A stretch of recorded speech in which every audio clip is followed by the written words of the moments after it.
আসসালামু আলাইকুম রহমতুল্লাহি ওবরকাতুহু। সম্মানিত দর্শক, শেখ হাসিনার ১৫ বছরের যে শাসন, এটার কেন পতন হলো? তার দীর্ঘদিনের যে অভিজ্ঞতা এবং অতীতে বিশেষ করে ১৯৯৬ থেকে ২০০১ সন পর্যন্ত একটি সফল সরকার পরিচালনার যে ঐতিহ্য, তার সঙ্গে সুদীর্ঘ রাজনৈতিক অভিজ্ঞতা, রাজপথের অভিজ্ঞতা এবং তার রক্তের মধ্যে যে প্রবাহমান রাজনীতির যে ধারা, এটি বাংলাদেশের দ্বিতীয় কারো নেই। তো সেই অর্থে তিনি লড়াই সংগ্রাম করে যখন ১/১১ পরবর্তী যে সরকার, সেই সরকারের প্রধান হলেন, বলা হয়ে থাকে যে ১/১১ সময় যে নির্বাচনটা হয়েছিল সেটি সমঝোতার ভিত্তিতে হয়েছিল এবং সেই সমঝোতার সময়টিতে যে ভুলগুলো করা হয়েছিল, এবার সেই ভুলগুলো করা হয়নি। আবার এইবার যে ভুলগুলো করা হয়নি ত্রয়োদশ জাতীয় সংসদ নির্বাচনে, ঠিক এইরকমই একটা ফলাফলের আশা বিদেশি যারা নেগোশিয়েটর ছিলেন তারা ২০১৮ সনে করেছিলেন, কিন্তু সেটি যে কোনো কারণে সম্ভব হয়নি। তো সেই বিষয়গুলো পরের ব্যাপার। আগে যেটা বলে নিই সেটা হলো আমাদের দেশের যে রাজনীতি, সেই রাজনীতিতে সবসময় বিদেশিদের একটা হস্তক্ষেপ থাকে। সেই রাজনীতিতে বিদেশির প্রভুদের প্রভুত্ব থাকে, সেনাবাহিনী, পুলিশ বাহিনী, অর্থ, বিত্ত, আমলা, হুন্ডা, গুন্ডার একটা প্রভাব থাকে। আর বিশেষ করে সেই যে সামরিক শাসনের আমল থেকে, সেটা খন্দকার মোশতাকের সেই সামরিক শাসন বলেন, কিংবা ধরুন জিয়াউর রহমান সাহেবের সামরিক শাসন বলেন, ঠিক সেই সময় থেকে নির্বাচন যেভাবে ম্যানুপুলেট হচ্ছে, যেভাবে হা না ভোট, যেভাবে ঠিক রাতের ভোট, দিনের ভোট, গৃহপালিত বিরোধী দল ইত্যাদি যে সংস্কৃতিগুলো, এটা অপসংস্কৃতি বলা হবে, সংস্কৃতি নয়, যেগুলো চালু হয়ে আসছে আমাদের দেশে, এটা তো থামছে না। সেই তুলনায় যদি আপনি ধরেন যে ১৯৭০ সনে মার্শাল অ্যাডমিনিস্ট্রেটর ইয়াহিয়া খানের জামানাতে যে নির্বাচনটি হয়েছিল, এটা ওয়ান অফ দ্য ফাইনেস্ট নির্বাচন। আবার পাকিস্তান জামানাতে যেটা ১৯৫৪ সনে নির্বাচন হয়েছিল, বাংলাদেশে যদি সত্যিকার অর্থে কোনো অংশগ্রহণমূলক উৎসাহ এবং উদ্দীপনার সঙ্গে, প্রতিযোগিতার সঙ্গে কোনো নির্বাচন হয়ে থাকে, সেটা হলো 1954। আর বাকি যে নির্বাচনগুলো, প্রায় সব নির্বাচনগুলো কিন্তু হুজুগে হয়েছে। ১৯৭৩ সনের যে প্রথম সংসদ নির্বাচন হুজুগে হয়েছে। ৭৯ সনের সংসদ নির্বাচন, রাষ্ট্রপতি নির্বাচন, হানের নির্বাচন, ৮৬, ৮৮, বোগাজ নির্বাচন। শুধু ৯১, ৯৬, ২০০১ এই তিনটি নির্বাচনে যে অনিয়ম বা যা কিছু আছে, এটা একেবারে সীমিত। বলা হয়ে থাকে যে স্বাধীন বাংলাদেশে মূলত ৯১, ৯৬ আর ২০০১ এই তিনটে নির্বাচন ছাড়া বাকি নির্বাচন নিয়ে বহু প্রশ্ন আছে। আমি ২০০৮ সনে নির্বাচনের সংসদ সদস্য হয়েছিলাম। আমার ওই এলাকাতে প্রতিযোগিতা ছিল, কিন্তু এখন অবস্থার দৃষ্টিতে যেটা মনে হচ্ছে যে গলাচিপা ১০ মিনিটে যে প্রতিযোগিতা ছিল বা ভোট ছিল, এটা সারা বাংলাদেশে এই দৃশ্য ছিল না। আমরা ২০১৮ সনে, ২০১৪তে, ২০২৪ এবং এই যে ২০২৬ যে দৃশ্য আমরা দেখেছি নির্বাচনের ফলাফলের ক্ষেত্রে, এটা সেই ২০০৮ থেকে ধীরে ধীরে ধীরে ধীরে শুরু হচ্ছিল, কখনো নির্লজ্জ, কখনো প্রকাশ্য। তো এনিওয়ে, এইবার অবিশ্বাস্যভাবে জামাতের যে জোট, তারা ৭৮টি আসন পেল। তো বিএনপির জোট যদি ৯০টি বা ১০০টি সিট পেত ২০১৮ সনে, তাহলে কি শেখ হাসিনার আজকের এই পরিণত হতো? কারা তাকে সেই দিন এই কাজ করতে দেয়নি? তো এই যে এরকম অনেকগুলো প্রশ্ন। আর এখন যে দৃশ্যগুলো আমরা দেখতে পাচ্ছি, কেউ শেখ হাসিনার সঙ্গে এই মুহূর্তে নেই। আর যারা পালিয়ে আছেন, তার সঙ্গে যারা আছেন, তারা মানে কেউ নৈতিকভাবে বাংলাদেশে আসবে, আগামীতে রাজনীতি করবে, তাদের বিরুদ্ধে যে সকল মামলা মোকদ্দমা, দুর্নীতির অভিযোগ আছে, এইগুলো তারা কাটিয়ে উঠে আবার রুখে দাঁড়াবে, এটা কার্যত অসম্ভব বিষয়। অলৌকিক কিছু যদি না ঘটে, তাহলে হয়তো মানে ওই ধরনের যারা রাজনীতিবিদ তাদেরকে আর বাংলাদেশে বরণ করে নেওয়া হবে না। আওয়ামী লীগ ফিরে আসবে, এখনও আওয়ামী লীগ আছে, হয়তো নতুন নেতৃত্বে। এমনকি যদি বর্তমান সরকার ফেল করে, সেক্ষেত্রে আওয়ামী লীগ আরেকটি নির্বাচন এলে ক্ষমতায় আসবে, সেটাও ঠিক আছে। কিন্তু যাদের বিরুদ্ধে দুর্নীতির অভিযোগ হয়েছে, যাদের বিরুদ্ধে অনিয়ম, সন্ত্রাস, টাকা পাচার, এই মানুষগুলো আপনারা লিখে রাখেন যে বাংলাদেশে আর কখনো ফিরে আসতে পারবে না। তো সেই অর্থে আওয়ামী লীগের যে সকল নেতৃত্ব বিলো 60 এই মুহূর্তে আছেন, যাদের বয়স 60-এর নিচে, মূলত তারাই আগামীর নেতৃত্বে আসছে। এর বাইরে 60-এর উপরে যারা আছেন তারা বয়সের কারণে, অবস্থানের কারণে মূল ধারায় আর আসতে পারবেন না। আর 60-এর উপরে যারা গাড়ি বাড়ি টাকা থেকে শুরু করে বেগম পাড়ায় সহায় সম্পত্তি এগুলো করে এই মুহূর্তে শেখ হাসিনার চক্ষুষ্যুলে পরিণত হয়েছেন, তারা জিন্দিগিতে রাজনীতির কথা কল্পনাও করতে পারবেন না। এখন ফুসফাস ভুংভাং যা কিছু আছে এগুলো হচ্ছে। তো যেটা বলছিলাম আজকের এই শিরোনাম, সেটা হলো যে শেখ হাসিনার যে পতনগুলো হয়েছে, এখানে পতনগুলো বলতে তিনি যে কেবলমাত্র ক্ষমতা হারিয়েছেন তা নয়, তিনি তার পিতার সম্মান হানি করেছেন। তার যে কেবলমাত্র পিতার সম্মান হানি হয়েছে তা নয়, তার দলের কোটি কোটি নেতাকর্মী আজ জীবন মরণ সমস্যার মধ্যে পড়েছেন। তারপর আওয়ামী লীগের যে ঐতিহ্য রয়েছে, আওয়ামী লীগের যে ভিত্তিমূল রয়েছে, সেই ভিত্তিমূলটা ভেঙে চুরে তছনছ হয়ে গেছে। শেখ হাসিনা তার রাষ্ট্র ক্ষমতা ব্যবহার করে বেগম জিয়ার বাড়ি ভেঙেছেন, কিন্তু আমজনতা মব সৃষ্টি করে চোখের সামনে 32 নম্বর ভেঙে চুরমার করে দিয়েছে। সুধার সদনে কেউ নেই, আওয়ামী লীগের অফিসগুলো বিরান। এটা কেন হলো, কিভাবে হলো, এই বিষয়গুলো আলোচনা করতে হবে আওয়ামী লীগকে, এবং একই সঙ্গে আলোচনা করতে হবে বর্তমান যারা আছে তাদেরকে।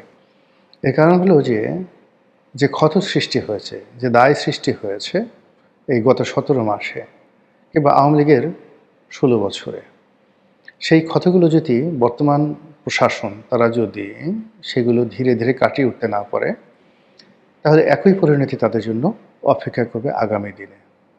ঘটনা যাই হোক না কেন, গত 17 মাসে যে দায়, সেই দায়গুলো জামাতকেও নিতে হবে, বিএনপিকেও নিতে হবে, এনসিপিকেও নিতে হবে, এবং ডক্টর মোহাম্মদ ইউনূস তো নিবেনই। তো ওনার তো বয়স হয়ে গেছে, আর কদিন পরে দেখবেন যে তিনি কাণ্ডজ্ঞান হারিয়ে ফেলেছেন। এখন তার বয়স প্রায় 89 বছর। তো সেই অবস্থাতে একটা মানুষ, তাকে আপনি কীভাবে বিচার করবেন, কীভাবে প্রতিশোধে আওতায় আনবেন? আলটিমেটলি যারা এই মুহূর্তে স্টিয়ারিং চেপে আছেন তাদের উপরে কিন্তু ইতিহাসের দায় পড়বে। তো সেক্ষেত্রে শেখ হাসিনার যে পতন, সেই পতনগুলোর যে কারণ, সেই কারণগুলো যদি বর্তমান প্রশাসন আছেন তারা বিশ্লেষণ করেন, তারা তুলনামূলকভাবে ভালো থাকবেন। আমার কাছে যেটা মনে হলো যে শেখ হাসিনা 2008 থেকে 2013 পর্যন্ত মোটামুটি চমৎকারভাবে চালিয়েছিলেন প্রশাসন, অসাধারণ সুন্দরভাবে চালিয়েছেন, এবং তার যে মাস্টার প্ল্যানগুলো ছিল, ব্যাকবোনগুলো ছিল, এই যে মেট্রো রেল, তারপরে এক্সপ্রেসওয়ে, তারপরে অন্যান্য যে সকল মেগা প্রকল্প, পদ্মা সেতু, এগুলো কিন্তু তার প্রথম টার্মেই করা হয়েছিল। পরবর্তী টার্মে যে জিনিসগুলো নেওয়া হয়েছে ওইগুলোর কন্টিনিউয়েশন, কিন্তু চিন্তার কোনো নতুনত্ব আসেনি। এখন প্রথম টার্মে তার সঙ্গে যারা যারা ছিলেন, দলের মধ্যে যে গণতন্ত্রগুলো ছিল এবং দলের যারা ত্যাগী পরীক্ষিত নেতাকর্মী ছিলেন, সবাইকে তিনি কিন্তু মোরাললেস মূল্যায়ন করেছিলেন। অজয় পাড়াগাঁয়ের একজন আওয়ামী লীগ নেতা, তিনিও শেখ হাসিনা দ্বারা মূল্যায়িত হতেন। তিনি তখনও সেই আমলাদের স্যার হয়ে ওঠেননি, তখনও আপা ছিলেন। গণভবনের দরজা তখনও বন্ধ হয়নি। তো যেই মুহূর্তে 2014 পরে কি করলো, একটা বিতর্কিত নির্বাচনের পরে এই আমলাতন্ত্র, দুর্নীতিবাজ আমলাতন্ত্র, তারা তাকে ক্যাপচার করে ফেললো। করোনার সময় তাকে মূলত কার্যত গৃহবন্দী করে ফেললো। আর এই সময়টিতে তিনি যে সকল মানুষের খপ্পরে পড়লেন, আমি ব্যক্তিগতভাবে নাম বলবো না কারো, এদের সংখ্যা একজন দুজন নয়, এদের সংখ্যা হয়তো কয়েকশো। একেবারে শেখ পরিবারের ভিতরে আছে, শেখ পরিবারের বাইরে আছে, গোপালগঞ্জ আছে, ফরিদপুর আছে, বরিশাল আছে, বিভিন্ন আওয়ামী লীগ প্রধান যে এলাকাগুলো সেই এলাকা আছে। এর বাইরে ঐতিহ্যগতভাবে যে সকল পরিবার ৩ জেনারেশন ৪ জেনারেশন ধরে দল করেন, তাদের মধ্যে অনেক দুর্নীতিবাজ কিন্তু নতুন প্রজন্মের হওয়া সত্ত্বেও তারা কিন্তু এই খন্দকার মোশতাকের মতো হয়ে গিয়েছিলেন। এর ফলে শেখ হাসিনার যে স্বাভাবিক যে বিচার বিশ্লেষণ ক্ষমতা, এটা হ্রাস পায় কয়েকটি কারণে। যেহেতু গণভবনের দরজা বন্ধ, সারা বাংলাদেশ থেকে বিভিন্ন লোকজন এসে একটা সময় যা ইচ্ছা তাই বলতে পারত। মিডিয়ায় যে খবরগুলো ছাপা হতো, সেই খবরগুলো দৃষ্টি আকর্ষিত হতো। আমি জাস্ট একটা উদাহরণ দেই যে, মাহমুদুর রহমান তখনও আমার দেশ ছাপাচ্ছে এবং আমার দেশ তখন জনপ্রিয়তার তুঙ্গে। তো আমি একদিন সকাল 8:30টার সময় যোগাযোগ মন্ত্রীর রুমে গেলাম, জাস্ট 8:30টার সময়। তো উনি 7:30 8টার মধ্যে কিন্তু সৈয়দ আবুল হোসেন সাহেব তার মন্ত্রণালয়ে চলে আসতেন। এসে তিনি সবার আগে সব পত্রিকাগুলো পড়তেন। তো উনি সবার আগে যে পত্রিকাটা পড়তেন সেটা হলো দৈনিক আমার দেশ পড়তেন, সৈয়দ আবুল হোসেন। এবং সেখানে রেলওয়ে থেকে শুরু করে যোগাযোগ মন্ত্রণালয়ের সেই দিনের যত রকম নেতিবাচক খবর, সেই খবরগুলো তিনি মার্ক করেছেন।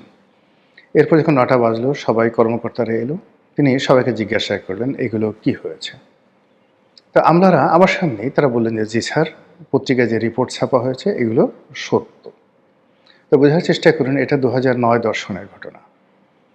তো এরকম যে ট্রান্সপারেন্সি যেটা ছিল সেটা 2019-এ ছিল না, কিংবা 2023-এ ছিল না। যদি থাকতো তাহলে শেখ হাসিনা অনেক ভালো করতেন। বরং আমরা যারা এত কথা বলতাম, আমাদেরকে নানাভাবে ভিলেন বানিয়ে এমন অবস্থা তৈরি করা হয়েছিল যে গণভবন থেকে শুরু করে প্রশাসনের সর্বস্তরে আমাদেরকে রীতিমতো ব্লক করে দেওয়া হয়েছিল। আমাদের কোনো লেখা পড়া যাবে না, আমাদের কোনো কথা শোনা যাবে না, এবং আমরা যদি কোনো কথা বলতাম সেই কথা ব্ল্যাক আউট করে দেওয়া হতো যেন শেখ হাসিনার কানে না যায়। ফলে তিনি সবসময় একটা চার্মিং মোডে থাকতেন, সবসময় ইতিবাচক মনে করতেন তিনি রাইট, তাকে যা শোনানো হচ্ছে সবই ঠিক আছে, এবং টিল নাও এখনও পর্যন্ত তাকে কিন্তু ওইভাবে কিন্তু বোঝানো হচ্ছে যে আপা সারা দেশটা তছনছ হয়ে যাচ্ছে, সমস্ত মানুষ আপনার আশায় বসে আছে, আপনি গেলেই টুস করে ক্ষমতায় বসে পড়তে পারবেন। তা এইরকম চারিদিকে যখন বিভিন্ন প্রণোদনাকারী বা বিভিন্ন প্রবোধ দানকারী চাটুকার তেলবাজরা যখন এই ধরনের কথাবার্তা বলে, আর সেটাকে যাকে বলা হয় নিয়ন্ত্রণ করার জন্য যে মিডিয়া লাগে, দেশি এবং বিদেশি মিডিয়া, তার সঙ্গে প্রধানমন্ত্রীর সরাসরি যোগাযোগ থাকার দরকার আছে, যেটা অতীতে 2014 সনের পরে ওনার সেই জিনিসটা ছিল না। দ্বিতীয়ত হলো যে সত্যিকার অর্থে মন্দ লোকগুলো যারা অতীতে বঙ্গবন্ধুকে ডুবিয়েছেন, শেখ কামালকে ডুবিয়েছেন, শেখ জামালকে ডুবিয়েছেন, তারপর আরও অনেককে ডুবিয়েছেন, সেই সমস্ত মানুষগুলো বা তাদের সন্তান সন্ততিরা 2014 সনের পরে শেখ হাসিনার খুব কাছাকাছি চলে আসে, এবং এদের প্রয়োজনায় শেখ হাসিনার একটা সময় তার মধ্যে একটা আত্মবিশ্বাস জন্ম নেয় যে তিনি যতদিন জীবিত আছেন ক্ষমতায় থাকবেন, তিনি যেখানে হাত দেন সেখানে স্বর্ণ ফুলে যায়, তিনি যা ইচ্ছা তাই করতে পারেন, তিনি যাকে ইচ্ছা তাকে রাষ্ট্রপতি বানাতে পারেন, যাকে ইচ্ছা তাকে স্পিকার বানাতে পারেন। ফলে কী হলো, তার জমানাতে আমি একটা লেখা লিখেছিলাম যে তাসের ঘরে বাঁশের খুঁটি, এটা একটা বইও হয়েছে, বেশ জনপ্রিয় একটা বই, ওনাকে নিয়ে এই বইটা লিখেছিলাম। ওনার এটা পড়ার সুযোগ হয়নি, কিন্তু বাংলাদেশ প্রতিদিন থেকে শুরু করে বাংলাদেশে যে সকল পাঠক রয়েছেন মোরালের সবাই কিন্তু সেই লেখাগুলো পড়েছেন। আমি লিখেছি এটাও যে তাসের ঘরে বাঁশের খুঁটি, এখন যা কিছু দেখছেন তছনছ ঝরঝর করে পড়ে যাবে। একটা তাস দিয়ে যেভাবে একটা ঘর বানানো হয়, তাসের ঘর, ঠিক ওইভাবে সব তছনছ হয়ে যাবে। বাস্তবে ঠিক সেই ঘটনাটাই ঘটেছে। অবাক করার ব্যাপার হলো যে এখন আওয়ামী লীগের যে সমস্ত লোক দেশের বাইরে আছেন, তারা এই মুহূর্তে যে সমস্ত আমলা কামলা বা যারা এখন অবশিষ্ট রয়েছেন প্রশাসনে, তারা বর্তমান সরকারের সাথে যে সকল কথাবার্তা বলছে এবং যেভাবে আওয়ামী লীগের বিবোধ গাইছে, এতে করে আওয়ামী লীগের লোকজন যারা আছে তারা আরও হতাশ হয়ে পড়েছেন। তাদের বক্তব্য হলো যে অতীতে যে মীর জাফর বা খন্দকার মোশতাকের নামে আমরা গালাগাল দিতাম, কিন্তু এই যুগে কী হলো, কোন মোশতাক এলো, কোন মীর জাফর হলো, এদের এরকম চরিত্র কেন, বাংলায় কেন এত মোশতাক হয়, কেন এত মীর জাফর হয়? এই যে আওয়ামী লীগের যে আর্তনাদ, সে আর্তনাদ যেন বর্তমান বিএনপি শুনতে পায়, বর্তমান প্রধানমন্ত্রী শুনতে পায়, এবং সেই অনুযায়ী যদি সে ব্যবস্থা নেয়, আশা করি তার ভাগ্যে শেখ হাসিনার পরিণাম নাও হতে পারে। মহান আল্লাহ আমাদের সবাইকে হেদায়েত দান করুন এবং হেফাজত করুন। আসসালামু আলাইকুম ওয়া রাহমাতুল্লাহি ওয়া বারাকাতুহু।